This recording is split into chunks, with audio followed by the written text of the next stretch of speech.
There he is, the 130-pound German Shepherd crybaby. Alright, so after that quick introduction, I'm going to go ahead and talk about this HK45 V7. So you've seen this gun on my channel before. I compared it to this German-made HK45. The one on the table here in front of you is the US-made model. If you're interested in that comparison, go ahead and check it out. It is on my channel. For now, I'm just going to kind of talk about the setup of my home defense handgun and talk a little bit about the philosophy behind why I decided to use this. So, I don't know if I said it or not, this is a V7 model, which means it's a light LEM trigger. LEM triggers from HK are a lot different than anything you'll usually run into. If you don't know anything about them, I'll go ahead and show you how they work. But before I do that, this is currently on duty, so I'll go ahead and unload it. Alright. Nothing in the chamber, nothing in the mag well. So, I think they call the LEM trigger a double action only, but that's just to classify it because this is really not a double action trigger. Double action triggers are usually really heavy. We're talking 10-11 pounds, even heavier, and they have that long take-up. This has the long take-up, but it is not heavy at all. We're talking super, super smooth. Doesn't take much at all to get it all the way back to the wall. You could probably even do that with your pinky. Not really even have a problem with it. So when you do get to that wall, it's obvious, you know when you're there. And here we go with the dog all upset that I bothered him. Hopefully he can give us some privacy. Thanks, buddy. Go. Come on. Sorry about that, guys. So, anyway, you're at the wall, and the brake is probably about 5.5 pounds. Maybe. So, there you go. And here's the best part. Reset's right there. Nice and short. You can go back to that wall. Boom. Back to the reset. There you go. You could continue breaking shots from there, or you can come all the way back out and go through that long take-up all over again. So, sorry guys, I really bugged him by getting him in a YouTube video. I guess he doesn't want me to post it or something. Anyhow, this is a great trigger. LEM triggers have been my favorite for a long time.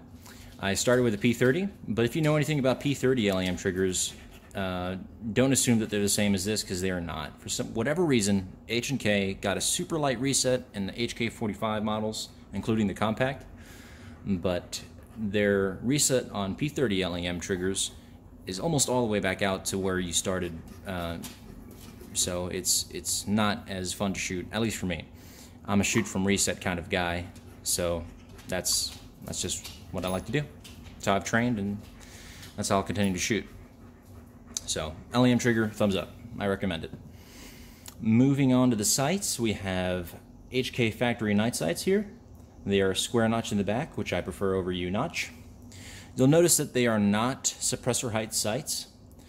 I've found that I don't need suppressor height sights to make accurate shots with a suppressor.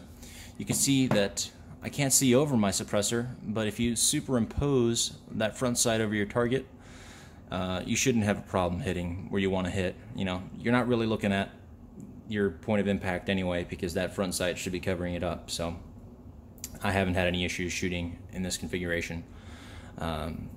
Maybe when these sights start to dim because they are tritium, I'll replace them and get some suppressor height sights, but till then I'm going to save myself $150. Moving on, I'm going to talk about the light. This is a Surefire X300 Ultra, 300 lumen model.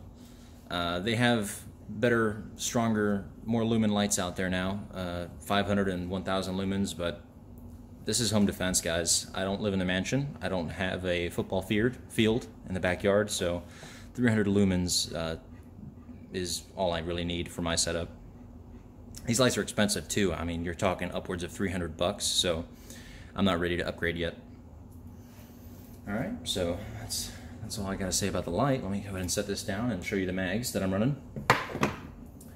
These are HK factory mags. They come as 10 rounders, but I've upgraded them with Taylor Freelance base plates. Taylor Freelance advertises these to be +3 base plates, but I have a hard time getting that 13th round in there, so I just run 12 +2, which is plenty. You get +1 in the gun for a total of 13. It's not too bad for 45. Plus I have an extra mag or two in the drawer, so I'm not super worried about it. Really, handgun's just something to get you to your rifle, right? So anyway, these mags have been super reliable with the base plates, run plenty of rounds through them, and I haven't had any hiccups at all. Also, I like how these put together better than I like the HK Parts ones.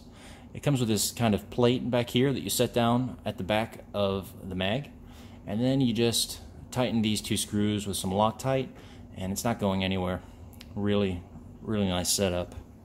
The ammo I'm running in those mags, you've been looking at the box here on the table for the majority of the video. Speer Gold Dot 45 auto 230 grain hollow points. The Speer Gold Dot is a favorite of mine.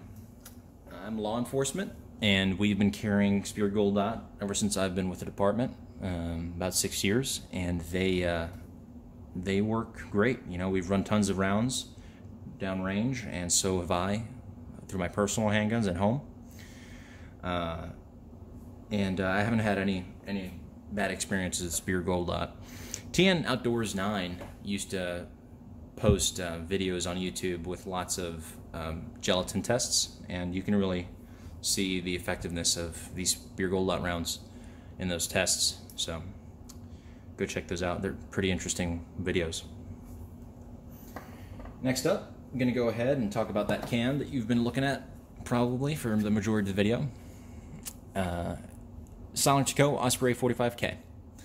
It's the shorter of the Osprey models. I think the full-size one only adds about an inch or so. Unfortunately, I don't have any decibel readings for you guys, but I can tell you I've shot it outdoors without hearing protection, and I'm not going to call it hearing safe, but it didn't ring my ears after cracking off a couple shots. It was just kind of a loud bang. Inside, it would obviously just be a little louder than that. But the whole point of it is just to save myself as much hearing as I can. God forbid I ever have to shoot it a bunch indoors. You know, I went with a shorter one too because I think it just balances nicely, and I like the aesthetic of it. And as we all know, looks matter.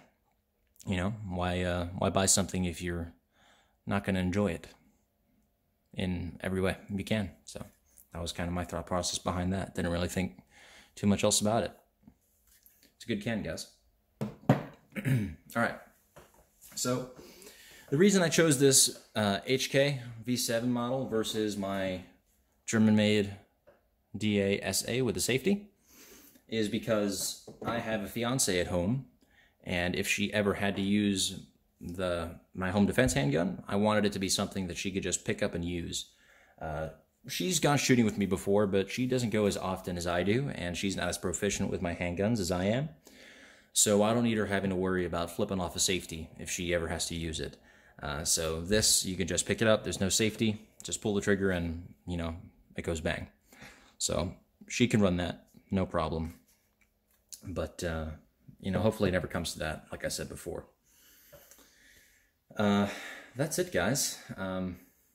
The US model is still running reliably for me. I've put a couple hundred rounds more through it, and you know, it runs. It's an H&K. If you have any questions, comments, or concerns, go ahead and leave those down in the comments below. I appreciate you guys watching. Y'all be safe.